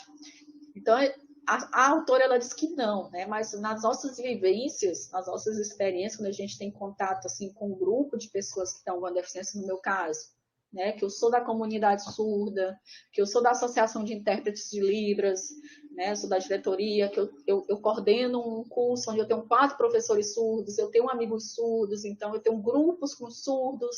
Então a gente percebe o quanto a surdez ainda é um problema. Eu não digo nem para o surdo, mas sim para a própria sociedade, né? Então a gente tem aí, né, a surdez divididas em 2 grupos culturais, geralmente os editais, por exemplo, né, para pessoas com deficiência. Aí o surdo vai tentar e muitas vezes ele não tem as habilidades necessárias ou não tem o currículo necessário para aquilo ali, e aí vem uma pessoa ouvinte que, né, já está estruturado, então para eles isso é muito difícil, né? Ter que se dividir, né, entre esse mundo da incapacidade vista pela sociedade e ele também tendo que se aceitar, né, achando assim, eu sou incapaz, não, ou eu tenho capacidade. Então, é um aspecto que mexe muito, particularmente com as pessoas que têm surdez, não digo nem os deficientes auditivos, né, porque esses já, com certeza, já têm um conhecimento de mundo ouvinte muito maior do que os próprios surdos. Mas isso para os surdos ainda é muito difícil. É tanto que a gente vê muitos surdos ainda hoje trabalhando em lojas, né? No Paraíba, eu lembro de um relato de um amigo meu surdo, lá na UFT, né? Assim que a gente começou o curso de Letras Livres, ele falando que ele era posto para fazer serviço de encaixotar, né? As caixinhas, de encaixotar os sapatos, né? Ou seja, ele só era mandado para ficar dentro de uma salazinha trancada, as pessoas levavam os sapatos, as caixas, né? Tudo bagunçado, e ele tinha que botar os números corretos em cada caixa de sapato e enfileirar dentro dos números corretos. E ele, dali ele não saía daquela sala. Ele nunca foi para, por exemplo, escalado para fazer parte do administrativo, ele nunca foi escalado para fazer parte do grupo de vendedores, ele nunca foi escalado para fazer parte do caixa. Por quê? Porque eles achavam que ele não tinha capacidade, né, na comunicação para poder desenvolver esses serviços um pouquinho mais acima, né? Dentro dessas hierarquizações aí que as empresas colocam. Então, eles que ficavam se sentindo super mal. Aí, por isso que ele resolveu estudar, fazer o curso de superior de Libras na UFP, e ele contou a história de vida dele. Gente, eu achei um absurdo. E geralmente é isso que eles fazem, nos supermercados também. E, né, eles ficam ali quietinho, enfileirando, ajeitando ali as latas de sardinha, a questão dos alimentos, organizando tudo. E eles ficam ali naquele mundo e ninguém se importa com eles, ninguém quer saber se eles estão bem, ninguém quer saber se eles estão mal, se eles querem, se estão precisando de alguma coisa. E assim vai. É muito complicado mesmo. Alguma dúvida até agora? A aula só é até 11 horas, né? Ainda tem 10 minutos ou... É para trabalhar uma unidade por aula ou não, Oswaldo? A gente pode... Como é que vocês fazem? Oswaldo? Como é a dinâmica aqui de vocês? Oswaldo, você está aí? Oswaldo? Você está aí? Gente, alguém que saiba aqui a dinâmica, a gente pode concluir na próxima aula ou não? Tem que terminar todo o conteúdo, porque aqui ainda tem coisa para... A gente tem 4 aulas, né? Alguém pode... Enfim, né? Me disseram que a aula é até às 11, né? As unidades são divididas por aula. Certo, mas a aula só é até 11 mesmo, não é isso, Vitória? Ou pode ir até meio-dia? Porque me disseram que a aula só era até às 11. Ah, ótimo. Pois pronto. Então, vamos ver aqui o que dá para a gente avançar até o final do nosso horário. Então, outra pergunta, né? A surdez hereditária, né? Falaram um pouquinho, sim, né? A gente tem a surdez como sendo hereditária, e aí nós temos 2 tipos de surdez, que ela pode ser congênita, adquirida, ela pode... A criança ela pode adquirir a surdez durante a gravidez, né, por alguma doença que a mãe teve, por exemplo, sífilis, né, algum medicamento, uso de drogas, enfim. Então, tudo isso pode afetar a surdez da criança, né, ou também essa questão hereditária. E a surdez ela também pode ser adquirida, né? Ou seja, o indivíduo ele tem contato com algum medicamento. Eu conheço casos de surdos, né? A Kelly, ela falando para a gente, uma professora surda que hoje ela é professora da UESP, né? É uma referência que nós temos, a primeira pedagoga surda do Piauí, a primeira professora surda da UESP, então ela é uma referência que nós temos dentro da comunidade surda. E ela dizendo que tinha 2 anos ou era 1 ano de idade, né? E ela começou a sentir dor no ouvido, e a mãe dela administrou um remédio, o médico, né, parece que passou um remédio, e isso, né, fez com que ela tivesse a surdez profunda. Então, desde os 1 ano e meio, 2 anos, uma coisa assim, ela é surda, né? Então, percebam que por que ela ficou surda, né? Ela não é considerada deficiente auditiva, porque ela estava começando a ter as primeiras experiências de contato com o mundo, né, ouvinte. Então, ela começou, ela disse que os pais começaram logo a levar ela para a fono, né, e aí viram que a Libras era o melhor caminho para ela, e foi a partir desse momento que ela, né, teve afinidade com a Libras. Eu tive uma professora ensino médio que teve rubéola, isso, a rubéola também, né, e a filha nasceu surda.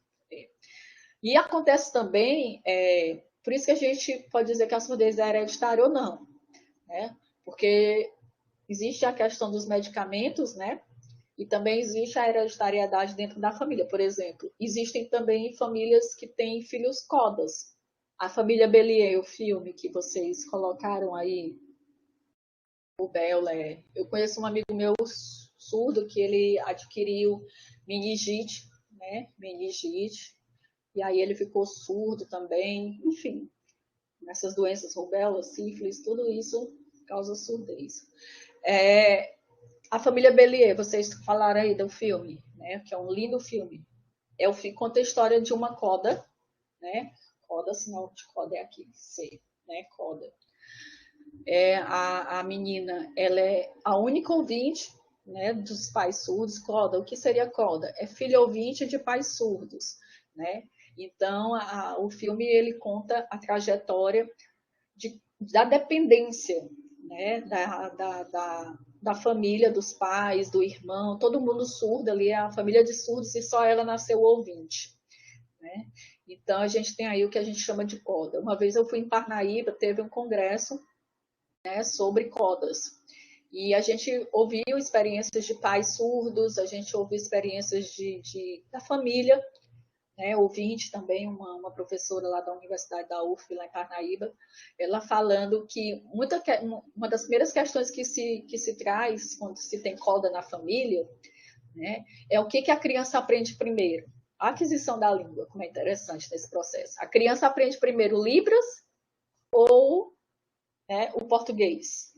E aí a gente ficou, né, e disse assim, a gente, que massa. Aí ela disse assim, depende, né? Se ela tiver muita convivência com os pais surdos, né? Somente com os pais surdos, claro que ela vai se desenvolver mais na Libras. Mas se ela tiver contato com os pais surdos e com a família que é ouvinte, né? Ela vai desenvolver as duas línguas ao mesmo tempo. Aí, com o tempo, é que ela vai optando.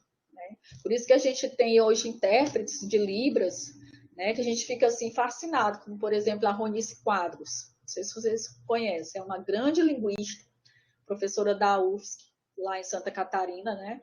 E ela é coda, né? Ela é filha de pais surdos, então ela tem uma facilidade de sinalização e de comunicação que você fica assim, meu Deus, a mulher sabe demais. Por quê? Porque ela se engajou, né, em aprender a Libras, mais a Libras do que o português, e isso fez com que ela desenvolvesse trabalhos, pesquisas, né, e hoje ela é uma referência na área de linguista da Libras, acho que para o Brasil inteiro, para os surdos, né, do Brasil inteiro. Então, a gente também tem que olhar as perspectivas, né? É muito interessante esse campo da aquisição da linguagem. Certo. Aí também Libras, a Libras surgiu através do português? Não. Segundo a autora, outra pergunta, né? Que tá pequenininho aqui para mim. Outra pergunta. A Libras surgiu através do português? A gente já sabe que não, né? Que a Libras, ela tem uma sua própria estrutura gramatical, que a gente já viu, né? Que por isso que ela é língua, né? E que ela tem todos os elementos, igual das estruturas das línguas orais. Ela tem fonologia, ela tem fonética, ela tem morfologia, ela tem sintaxe, ela tem pragmática, enfim. E isso lhe dá condições de língua. Que ela não nasceu junta e pregada com o português, não. Viu? E que a gramática da Libras, mais uma vez, ela não é a adaptação da gramática da língua portuguesa. Deixa eu ver se a gente consegue. A gente vai conseguir concluir essa parte. Aí, para ser integrado à sociedade, o surdo precisa ser oralizado? Não. Mas muitas vezes, aí eu entro na minha experiência. Aí vai depender, né?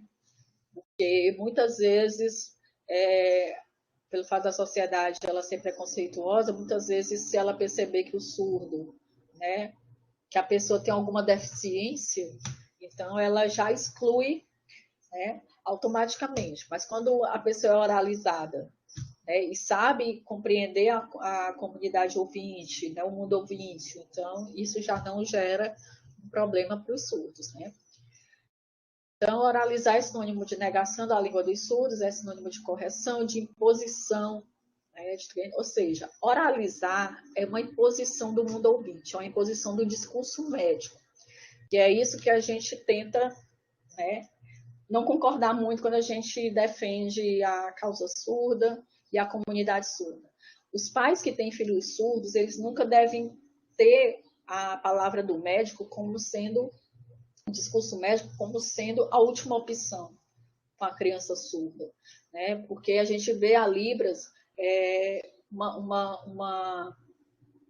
saída de desenvolvimento, de evolução de linguagem, no seu processo de aquisição da língua, né? No seu processo de desenvolvimento da linguagem, no seu processo também de ter visibilidade, principalmente hoje, né? que a gente sabe que a Libras ela está em alta, todo mundo quer fazer curso de Libras, todo mundo aí quer ter uma especialização, algum conhecimento, e hoje está muito fácil esse acesso. E é porque a gente tem a lei e o decreto da Libras, por exemplo, a lei, né, que já foi falado, que é de 2002, né, do ano, e a gente tem o decreto, né, da Libras, que é do ano de 2005. Então, percebam que levou ainda muito tempo, né, para a Libras ela ter essa visibilidade, mesmo com a lei, mesmo com o decreto. Né? Então, a gente percebe que a oralização ainda é, sim, uma coisa imposta. Né? Por exemplo, eu conheço...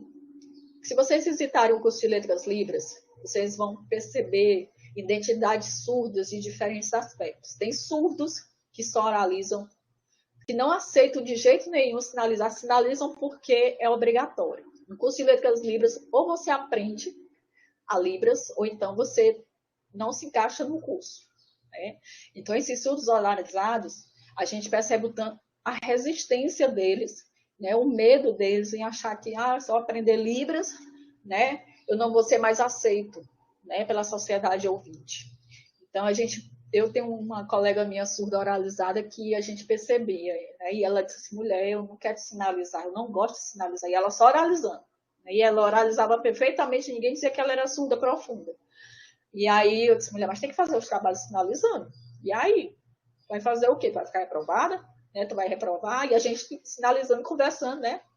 E oralizando e conversando com ela e sinalizando.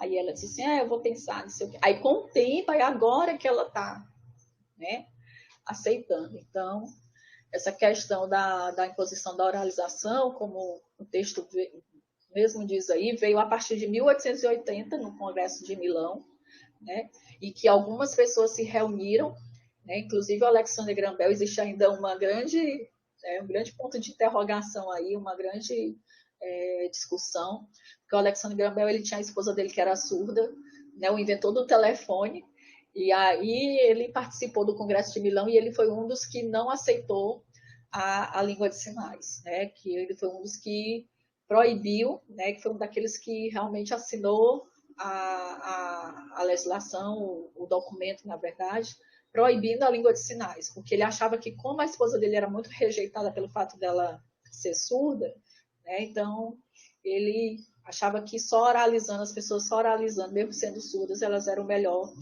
de serem incluídas na sociedade. Bom, Carlos, essa questão de aprender ou não se encaixa, eu já ouvi um professor uma vez, segundo ele, não existe Libras básico, ou você sabe ou você não sabe. Aí depende, né? Porque o Libras básico, para mim, na minha visão, que trabalho com cursos de Libras básico, né, que trabalho em cursos de Libras, na minha visão já é uma primeira evolução que você tem. Agora, o você saber ou você não saber, eu não concordo muito com isso, não. Eu acho que cada dia, quando você se engaja em aprender Libras, cada dia é uma construção, né? É uma evolução. Por isso que eu digo todo dia para os meus alunos lá do CCL, né, no curso de Libras.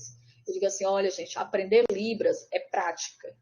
Né? Ou você se encaixa e tem a consciência de que Libras é prática, ou então você não consegue aprender. Aí sim, eu já concordo nessa perspectiva, viu, Carlos?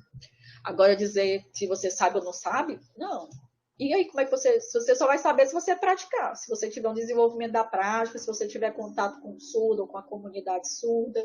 Se você não tiver esse contato, ou se você não tiver a consciência de que todo dia você tem que praticar, você tem que assistir vídeos, você tem que tirar dúvidas, porque existe muita questão da variação linguística, né? Então você tem que, de alguma forma, se desenvolver nesse processo. E aí sim, né? Você vai aos poucos se encaixando. Matheus, creio que essa questão com Grambel era tipo uma visão dessa. Também. O discurso médico nessa época, viu, Gabriel, era muito privilegiado. Então, os discursos dos médicos, e aí juntava com o discurso dos educadores, que também acreditavam que a oralização era a saída, a gente vai ver isso na história da educação, dos surdos, né? E aí todo mundo queria, né, que a oralização ela fosse, de fato, a única o único modo de educar os surdos e a única forma de prevalecer eles dentro das sociedades majoritárias ouvintes. Isso. Vamos outra vez, né? Edivar, eu acredito mais no ou pratica ou não aprende. Com certeza, eu também sou dessa linha. Se não praticar, pessoal, ó, vocês sabem que ano, a minha experiência. Eu comecei, como foi que eu comecei a aprender Libras? 2011. Nós estamos em 2021. Quantos anos? 10 anos já, né? 10 anos, é, Luiz? 2011, fazer, eu sou da área de... Hã? 10, né? Tá certo. Eu sou da área de exatas, sou da área de humanos. Isso, aí. E eu acho que eu não sei de tudo. Tem hora que eu tô ali conversando com os surdos olham assim para mim, sabe? Eu disse assim, gente, será que eu errei? Eu esqueci algum sinal que o contexto, né, foi diferente, que eles olharam assim para mim. Aí agora sim, eu já tô acostumada com a questão das expressões, né? Eu já tô acostumada com as questões da forma como eles vão chegar até a mim, e eu já sei mais ou menos o que eles vão, né? Mais a prática, mais a Libra, se não praticar. Então, eu tive meu primeiro contato com surdo numa escola aqui da rede pública estadual em 2011. E eu entrei na sala de aula sem saber que eu ia ter aluno surdo, né? Então, isso me motivou, isso me estimulou. Eu disse assim, não posso dar minhas aulas de história, né? Porque eu entrei no estado como concursada na área de história. Eu disse, eu não posso dar minhas aulas de história, vendo que uma parte dos alunos tem essa deficiência e são surdos e não vão aprender. Então, eu fui atrás de cursos, eu fui no CAIS, aí comecei a fazer especialização, aí fiz vestibular para Letras Libras, passei. Aí, hoje eu estou escrevendo sobre a educação de surdos, aqui de Teresina, né, que é meu doutorado, enfim. Né? Então, todo dia a gente tem que buscar um aprendizado e nunca perder o contato com a prática. O aprendizado é gradativo, né? Vai dar certo, vai sim. Ok, meu povo? Deixa eu ver aqui o que ainda a gente tem. Só para a gente concluir aqui rapidinho. A língua de sinais atrapalha o aprendizado do português pelo aluno surdo? Não. Mas aí depende. Porque se a gente considerar o aluno surdo bilíngue, e o que é o bilíngue? Né? É aquele aluno que tem a sua primeira língua, que é a chamada L1, né? Que é a Libras, né? E tem a L2, que é o português, para aprender a modalidade escrita. Né? Mas a língua de sinais não atrapalha. Mas muitas vezes o surdo acha que, não, eu tenho que aprender só minha língua materna, só minha língua, né, natural, que é a Libras. Então, aí a gente perguntou uma vez para os surdos, né, na sala, como é que vocês pensam, né, as palavras? Vocês pensam em português? Aí eles disseram, não, a gente pensa em Libras. Então, a gente vai escrever em Libras. Aí teve um amigo meu na UFP, professor, né, aqui da UFP, aqui em Teresina, e ele foi dar filosofia da educação para os surdos. E ele diz assim, ele me contou da experiência dele. É muito difícil quando eu pedi os resumos dos textos. Eles não usam os conectivos, né, de, para, e, por exemplo, né, um surdo, quando ele escreve para você, ele vai escrever da forma como ele sinaliza. Então, sei, por exemplo, o surdo dizer assim, eu gosto a você, né? Aí você vê que ele escreve ali, eu disse, mas se eu fosse em português, eu ia falar, eu gosto de você, não é eu gosto a você, entendeu? Então, os surdos, para ele, isso, aprender o português é uma grande dificuldade. Por isso que hoje já existem cursos de letramento em português para surdos, né? Porque eles têm uma grande dificuldade em aprender o português.